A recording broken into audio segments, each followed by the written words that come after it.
Josu Martinez naiz, bilbotarra, zinema munduan zenbait dokumental eta filma labur egin ditut. Asmoa dut urri hontan hemen Baigorrin filmatzeko hitzak deituko den fikzio labur bat.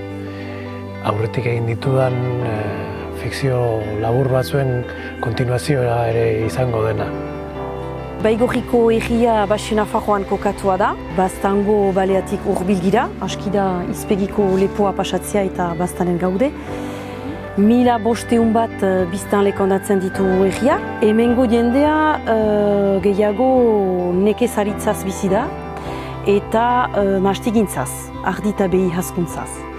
2018an egin nuen filma labur bat hemen Baigorrin ere, Ama izena zuena eta harek kontatzen zuen lehen mundu gerraren sasoi hartan egoera, ez? Ondotik egin nuen Anti eta garaian pixkat aurrerago joanez, 20ko hamarkadan eskolak nola hemengo jendea frantsestu zuen kontatzen zuen. Iaz egin nuen Subandila deitzen zen hirugarren lan bat, kokatua 1940an Alemanek Frantzia okupatu zutenean.